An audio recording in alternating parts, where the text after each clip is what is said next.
Srisailam dam ను పరిశీలించారు పూణేకు చెందిన central water power research station సైంటిస్టులు. లంచ్ పూల్ తో పాటు డ్యామ్ లోని గ్యాలరీ, గేట్లు, అప్రోచ్ రోడ్డును శాస్త్రవేత్తల బృందం పరిశీలించింది. ఇక ప్లంజ్ పూల్ వద్ద శ్రీశైలం డ్యామ్ భద్రతకు ముప్పు పొంచి ఉందంటూ హెచ్చరించింది. ప్లంజ్ పూల్ వద్ద ఏర్పడిన లోతు గొయ్యని అధ్యయనం చేసి డ్యామ్ అధికారులతో చర్చించారు.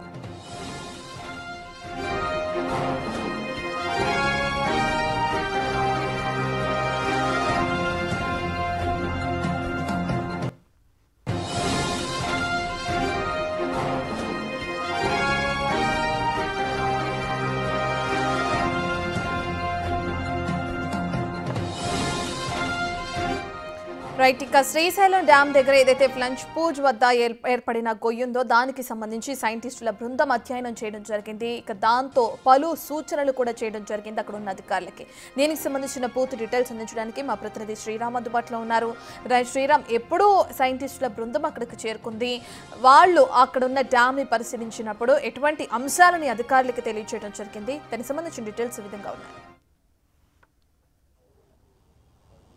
జాతీయ ప్రాజెక్టుగా పేరుగాంచినటువంటి నీలం సంజీవ రెడ్డి డ్యామ్ ఏదైతే ఉందో గతంలో 2009లో ఏర్పడినటువంటి భారీ వరదల కారణంగా దాదాపుగా డ్యామ్కి 25 లక్షల క్యూసెక్ల వాటర్ ప్రవాహం ఏదైతే ఉంటుందో డ్యామ్ నుండి నేరుగా సిమెంట్ దిమ్మెల నుండి నేరుగా మరోసారి ఎగిసి పడుతున్నటువంటి ఏదైతే ప్లేస్ ఉంటుందో ఆ ప్రాంతంలో అంతా భారీ గొయ్యి ఏర్పడిందని గతంలో కూడా పలు కమిటీలు అధ్యయనం చేసి ఆ రాష్ట్ర ప్రభుత్వానికి, కేంద్ర ప్రభుత్వానికి నివేదికలు ఇచ్చిన పరిస్థితి. అయితే ఏదైతే ఆ భారీ గొయ్యి ఏర్పడిందో ఆ గొయ్యి ప్రాంతంలో 100 అడుగుల మేర లోతు, 300 అడుగుల మేర వెడల్పు, పొడవు దాదాపుగా 400 అడుగుల మేర ఉందంటూ పలు కమిటీలు గతంలో ప్రభుత్వాలకు నివేదికలు పంపడం జరిగింది. అయితే గత నెలలో జరిగినటువంటి కమిటీ నివేదిక దాదాపుగా డ్యామ్ సంబంధించినటువంటి సేఫ్టీ అధికారులు కావచ్చు, డ్యామ్ డిజైనింగ్ అధికారులు 2 బృందాలుగా వారి యొక్క నివేదికలను అందించడం జరిగింది.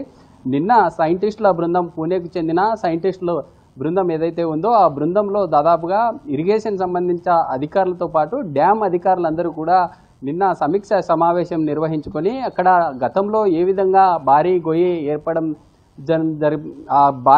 ఏర్పడడం జరిగింది, వాటికి సంబంధించినటువంటి కారణాలేంటి, ఆ భారీ గొయ్యిని పూడ్చడానికి ఉన్నటువంటి అప్రోచ్ రోడ్డు కావచ్చు లేదా అక్కడ ఉన్నటువంటి ఛానల్ ఏ విధంగా వాటిని నివారించడానికి చర్యలు చేపట్టాలనే విధంగా ప్రభుత్వం కసరత్తు చేస్తూ ముందుకెళ్తుందని కూడా చెప్తూ వస్తున్నారు. అయితే ఇప్పటికే దాదాపుగా ఆ భారీ గొయ్యిని పూడ్చడానికి దాదాపు 16 కోట్ల ఖర్చు అవుతుందని గతంలో అనేక రకాలుగా కమిటీలు నివేదికలు ఇవ్వడం జరిగింది. ఇప్పటికే డ్యామ్ సంబంధిత పరిసర ప్రాంతాల్లో ఈ మధ్య కాలంలో కర్నూలుకు చెందిన ఐఐటి ఏదైతే ఈ టెక్నాలజీ సంబంధిత కళాశాల వారు ఉన్నారో నేరుగా శ్రీశైల డ్యాంలోకి వెళ్ళి ఆ డ్యామ్ పరిసర ప్రాంతాల్లో నీటిలో వెళ్ళేటటువంటి డ్రోన్ను కూడా డిజైన్ చేశారు. డ్రోన్ను డిజైన్ చేసి ఆ యొక్క శ్రీశైల డ్యాము ఎంత మేర డ్యామేజ్కు గురైంది, అందులో భారీ గొయ్యిని ఏ విధంగా ఆ యొక్క వీడియో ఫుటేజ్ను కూడా శ్రీశైల సంబంధిత డ్యామ్ అధికారులు ఎవరైతే ఉంటారో అధికారులకు ఆ నివేదికను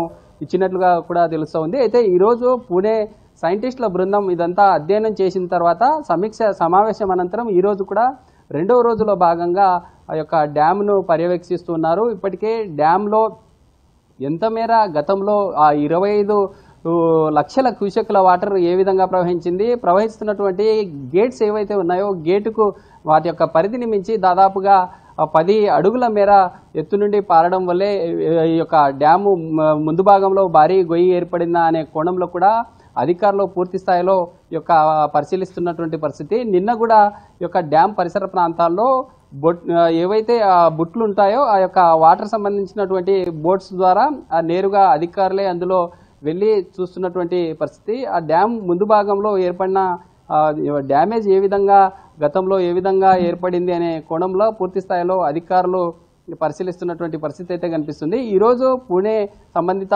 సైంటిస్టుల బృందం యొక్క తాజాగా ప్రభుత్వానికి నివేదిక సమర్పించనుంది. ఈరోజు మీడియాతో కూడా మాట్లాడి పలు అంశాలు డ్యామేజ్కు గతంలో ఏ విధంగా గురైంది, రానున్న రోజుల్లో ఎలాంటి భద్రతా సంబంధిత చర్యలు చేపట్టాలనే అంశం మీద అయితే మాట్లాడే అవకాశాలు అయితే ఉన్నాయి. ఇప్పటికే దాదాపుగా ఆ డ్యామ్ నిర్మించి 40 సంవత్సరాలు గడుస్తూ ఉన్న ఆ యొక్క డ్యామ్ డిజైన్ చేయడానికి 20 ఇయర్స్ కాలం పట్టినటువంటి పరిస్థితి. అలాంటి డ్యాము ఈరోజు 2 తెలుగు రాష్ట్రాలకు తాగునీటి అవసరాలను తీరుస్తున్నటువంటి డ్యామ్ ఈరోజు రోజు రోజుకు చాలా ముంపుకు గురవుతుందని ఇటు రైతులు కావచ్చు లేదా ప్రజలు కూడా ఆందోళన చెందుతూ ఉన్నారు. ఎందుకంటే డ్యామ్ ఉన్నటువంటి ఆ యొక్క డెప్త్ ఇప్పటికే కృష్ణా తుంగభద్ర నదీ జలాలు దాదాపుగా గతంలో ఈ కమిటీలు పర్యవేక్షించినటువంటి సమయంలో జూన్ జూలైకంతా ఈ యొక్క పనులన్నింటినీ ఈ ఏర్పడినటువంటి భారీ గొయ్యి ఏదైతే ఉందో ఆ భారీ గొయ్యిని పూడ్చే విధంగా ప్లాన్లు వేశారు. అయితే అధికారులు ఈ యొక్క టెండర్లు పిలవడంలో అలసత్వం కావచ్చు, వాటి విషయంలో కొంత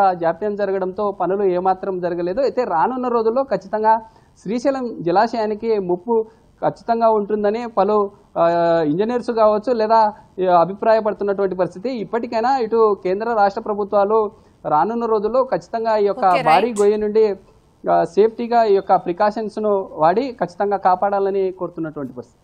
రైట్, థ్యాంక్ యూ శ్రీరామ్.